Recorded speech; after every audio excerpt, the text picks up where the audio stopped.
YouTube, Electric Adventures here with my channel update for March 2014. Time flies quickly. I actually thought I wouldn't have very many other pickups this month because money concentrated on other things, lots of family bills and things like that, and just not a lot of time to go and have a look at places. Plus, it's also a month where most of the places like EB Games and JB Hi-Fi don't have a lot of sales. There's only one modern title I've ended up picking up, but I actually got a fair bit of stuff. We'll start at the beginning. So near the end of the month, and this possibly could have ended up being my only pickup for the month. My cousin was at one of the local flea markets, and he saw a NES game. He sent me a picture of it and said, "Oh, this is the first time I've seen a NES game at one of our flea markets." Now this game, I believe, was bundled with Australian NESs, so it's a multi-cartridge. So it's got Super Mario Brothers. Of course, I've got plenty of versions of that, but it also has Tetris and Nintendo World Cup. Now I don't actually have Tetris, and it was this new one. It was $5, which is okay in Australia, I suppose. It was just an interesting one to get. I haven't actually played it, although it does work, other than plugging in to make sure it works. So that was right at the start of the month. And then in the middle of the month, with my second oldest daughter, who loves Zelda things, locally a group of guys advertised to have what's called the Great Nerd Purge, where people could come along and bring their unwanted stuff, mainly tabletop gaming orientated. So I went along to have a look. Told my daughter, we probably won't find anything. She actually found the little Zelda chest that was a special item that you got with the Zelda themed 3DS, I believe. She got that for $1. And also another thing that she would have bought anyway, because it had Zelda on it, was Zelda 2, Adventure of Link. It's not, obviously these gold cartridges are easy to scratch the gold paint off, so it's not in the most fabulous of condition, but it's okay and it works. They wanted $10 for that, and I think that's pretty good. If I were going to sell it, I could get more for that easily here in Australia. Now it is definitely it's not marked specifically as a PAL one. It's got Great Britain. Yeah, so it is a PAL one. It's from Great Britain. You've got to look at the small writing on them. Not that it matters, because both my Australian Nintendo is chipped, and of course the top loader takes any cartridge regardless of reading. And then the real great pickup was Probotector, which is what Contra is called in the power regions. You can see the A down in the bottom corner there that shows that it's an Australian release. It's in very good condition, and they actually had this for $8. Now I could easily sell this here in Australia for $40, $50 or even $60, depending on ones have actually sold on eBay for this. Sorry about the little cut there, dog again.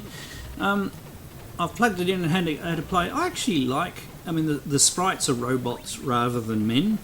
And obviously it's called Probotector rather than Contra. I don't know why they made the change, must have been controversy at the time. I actually quite like the sprites in the game being the robots and things.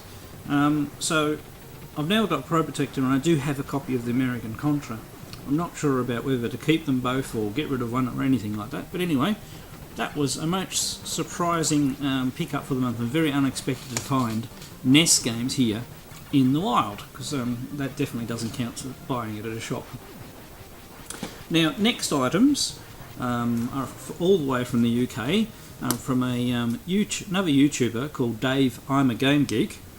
Now, there is a thing, he has recently, I don't know what particular incident sparked it, but due to something around a couple of trolls having a go at him, he's actually deleted all the videos on his channel. He's kept the channel there in case he wants to get back in the future, but he took all his videos down and has withdrawn from YouTube for the moment. He's still watching apparently, but he obviously some trolls out there have given him a hard time, and he's rather than put up with it, he's taken his channel down. So he's a great guy.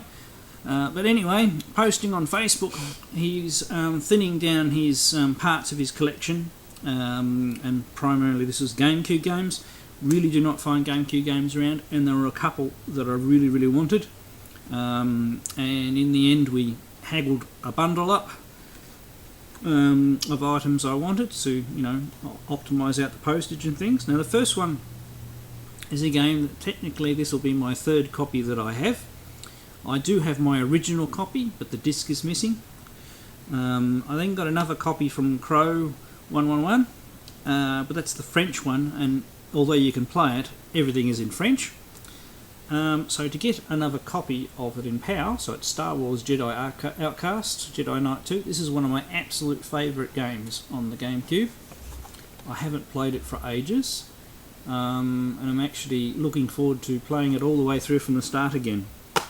It really is a good game. I mean, I have most of the other Star Wars games on the GameCube. I've never got the Lego ones on the GameCube. They're about the only ones I'm missing, but I do have all the others. So this is in perfect condition and complete.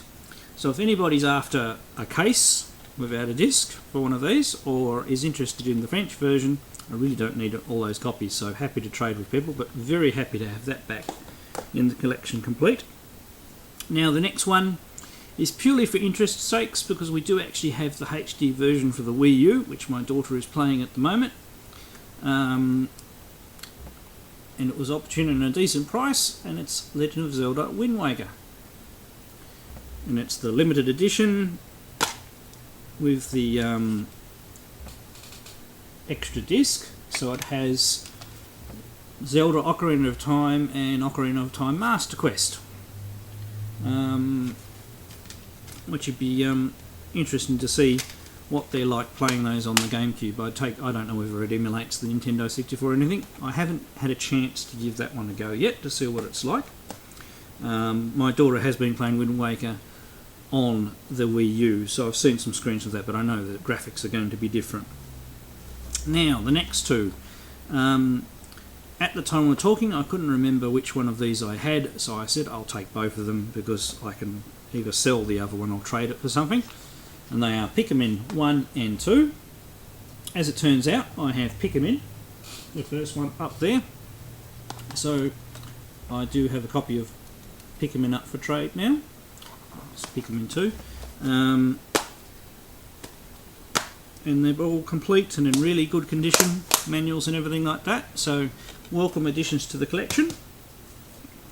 Now next, this is sort of a bonus one he threw in for me because he knew I was interested in it, and it's Die Hard Vendetta.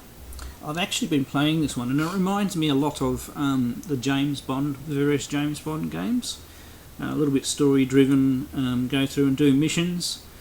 I've actually been quite enjoying that, so because I like the James Bond games and those type of style, so that is a decent thing. And as you can see, disc is in the GameCube at the moment. Works perfectly, and a very nice game to get. And then the one that attracted me to the whole bundle in the first place is a game that I've wanted for ages. It's also available on the Dreamcast. Haven't seen a copy for that. And it's Ikaruga, of course, me being a shoot-'em-up fanatic. And I haven't actually played Ikaruga very much, so I'm pretty bad at it. I've had a couple of goes, but then I started playing Die Hard Vendetta, sort of got distracted by that. I only had one memory card, overlapping pickup that'll come up in a few days. I actually do have a second memory card now, so that may assist me to be able to have a couple of GameCube games on the go. So at the moment I really have to only play one game, because to move any further forward I have to delete save files, but with a second memory card I might be able to get around that. And sorry, there are a fair few pickups in this video, and I'm not normally a person who has a lot of pickups that I don't do a video of. Now the next thing is my only modern pickup for the month, and it's a PC game, and it's Diablo 3 Reaper of Souls. So this is the first expansion they've brought out for the Diablo 3 game. Now I will admit I haven't actually finished Diablo 3 all the way to the end because I got distracted with StarCraft Heart of Darkness. Actually, to tell a long story, I bought Diablo 3 on launch day, had massive amounts of problems getting onto the server and couldn't play it, got really disappointed, put it away, got distracted with family and things like that and didn't actually play it for a while. So then I came back and I played it quite extensively, but I didn't quite finish it, and then the StarCraft Heart of Darkness came on and completely distracted me and I never got back to it. So I am actually going to finish that off and then I'm going to play this. So it'll probably be a couple of weeks before I get into it. But we've got our Easter break coming up, and I also have a new laptop, so I'm going to see how it runs on that. And also another thing, not this Monday but the next Monday, I'll be getting a new upgraded internet connection at our holiday home, because it's in we have a thing called the National Broadband Network that's been rolled out in places, and it has a service called Fixed Wireless that will allow quite fast connection speeds, like 25 down, 10 up, which is fantastic for wireless, and reasonable download rates. So I'll actually be able to go down to our holiday home and even work from there sometimes, because I work from home. It doesn't really matter where I am as long as I've got a decent internet connection. So I'm actually looking forward to getting that set up and giving it a go, and I might be able to play an online. I mean, even if you're playing single player, you have to be online to play Diablo, unfortunately. Also, another little miscellaneous pickup. I picked up a loose bundle of instructions. Now, some of them I have combined into the shelves behind me because there were Atari 2600 instructions. I'm just trying to remember, like my Asteroids didn't have its instructions. I have done the combining, and it was early in the month and I've forgotten now, so I believe this is a spare, one to buy in Monsterland. I need to make up a list of the instructions that I'm missing so I can do a bit of a trade.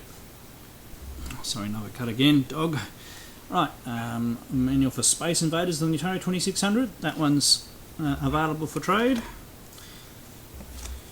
Now I actually have 2 copies of the instruction manual for Alex Kidd in Miracle World. I don't actually have that game. It's one of the ones I'm missing, so I'll be keeping hold of the better one. Now the other copy, which is a little yellowed and a little tatty, is up for trade. I mean, even the good one's got some writing on the back of it, but I'll be keeping one of those just in case I come across a copy of Alex Kidd that is missing the instructions. And then we have some Sega Club brochures, which come as bonus things in with the cartridges. Also, there's a very interesting Atari catalogue. So it's got Atari 8-bit computer game ads. They're obviously being international releases. It's not going to do that. And on the other side we have 2600 games.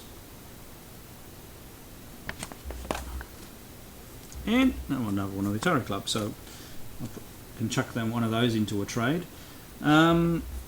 Next I got a huge pile of, and I'm sitting right in front of, there they are, over my shoulder. See, I'm sitting on top of the TV there. There's some educational software. I've got a whole box of educational software that my friend who fixes the machines traded an old PS2 for this box of educational software, and there was actually a normal game in there as well, and it was Lord of the Rings Conquest.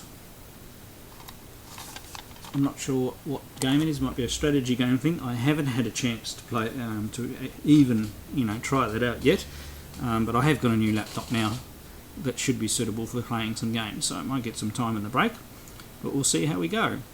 Now next, just do some rearranging here.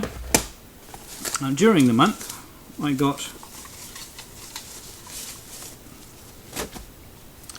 this curious little device, and it's called a Gotek floppy emulator. Okay, so you put this in place of a floppy drive, and then you have a USB stick in here with floppy images. Oh, pardon me. And what you can do for machines that need a floppy drive, you can obviously use USB solid state images of the floppy drives instead of using the real floppy drives. Looking at making this solution for the Amiga. Now, out of the box, this doesn't work for Amiga because of the Amiga's strange format. But there, on some of the online forums, there's an article on how you can, because they've got an ARM chip on here and a flash PROM on there, that you can go and change the programming on them. And there's a method to update these so they work with Amiga. So I was, they're not very expensive, and thought I'd give it a go. I got these fairly early in the month, but I needed a special serial cable. There it is. Sorry about that. So this is a USB to serial interface, which is not going to focus.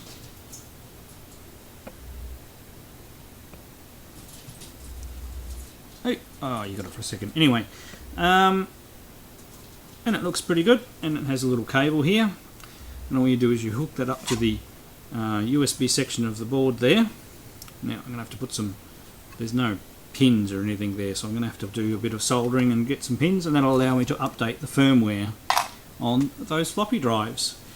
And another thing, spending time on forums and stuff like that, is my favourite MSX computer, which was SpectraVideo 2nd, released late in MSX1 days, which is the SpectraVideo 738, which looks a bit like an Apple Lisa, always had the MSX2 graphics chip on board, and Spot on the motherboard to add more video RAM, but it only came with the 16K video RAM. To make it into an MSX2, all you have to do is populate the RAM sockets. Now I've ordered those and they haven't arrived yet. There's also a section on there for a real-time clock. That requires a lot more components, so I'm not going to do that at the moment. And then the other thing you need to do is obviously you take the ROMs out and put a new set of MSX2 ROMs in there, and you have an MSX machine. It's actually a really simple upgrade, but something I wasn't able to do back in the day because you couldn't get the parts. Now most of the parts are being manufactured or remanufactured in China, and you can get copies of them. Also, as a further step, you can take it a bit further, and with another couple of modifications, and most primarily is if you have the MSX2 Plus video chip. There's no way they're going to show it, they're too glossy, but these are the 9958 chips. So two of them, I actually have two SpectraVideos, so I got two of them. These were more expensive than the RAM chips. I've bought sockets for the RAM chips as well. And with very minimal rewiring and another set of ROMs, people have made patched ROMs so that they work, you can turn it into an MSX2 Plus machine. So I thought, well, I've got two, I might as well try it on one, make sure that's okay, and then do it on the other one, and make them able to, go to the full extent of their capabilities. The RAM chips haven't arrived yet, even though they're ordered before these, but they're from different places in China. So, interesting project. I'm going to try and capture that on video as much as possible. And that way you'll get to see the inside of a SpectraVideo 738 for a start as well. It'll be a good fun project. I'm trying to get more into electronics where I can, because it's an area that's always interested me, and I do need to learn how to look after all of my own machines, because there's not a tremendous amount of people around. Now, continuing the pickups, and I'm sorry there's so many, concentrating so much on pickups, I did get a new video capture device. This one is properly natively recognised by 64-bit Windows for a start, and installs a lot better. I've only tried it out with one capture, which will be a video coming up, probably a couple of videos after this one. I'm sorry, I'm really behind on videos because I've been so busy. It includes a couple of pieces of software which I haven't tried out. All I've done is used ArcSoft Showbiz with it as an input device, and I've already got better results. The game you may see playing in the background on the TV did not, because it's obviously a Famicom, Japanese NTSC, was not capturing on my old capture card properly, and that's some of the issues I've had previously with some systems. You can't get a clean capture, especially when they're doing some special tricks to display things on the screen. The new card had absolutely problems with it, and it looked a lot clearer, so hopefully it comes out nicely in the video. And around the same time, I also bought a new Handycam, which I've already been using. I've mentioned it in a couple of my videos, but I thought I'd show which model I ended up getting. So it's nothing too fancy or expensive, and it won't go into focus. There we go. So that's the model there, but you can definitely see an improvement in the quality of the pictures it's capturing. So hopefully that'll improve my video and vloggings and things like that I've been doing. Now I have quite a large number of electronics repair projects that I haven't had a chance to do, and I'm definitely going to have a go at. I still, like last month, I got those circuit boards for making Coleco controllers. Haven't even had a chance to start, unfortunately. So yeah. No, that's probably it for this monthly update. So it's all pickups this month. I'm sorry. Normally I'd have other things like answering somebody's questions and things, but I've probably gone on long enough for this month. I will try and insert some video of some of the games I've talked about where possible, but we'll see how we go on the editing stage. But yeah, been an interesting month. Looking forward to a good April with some holidays in the middle of it there to have a bit of a break. And yeah, thank you very much for watching. Thanks to all subscribers, and I'll catch you all later.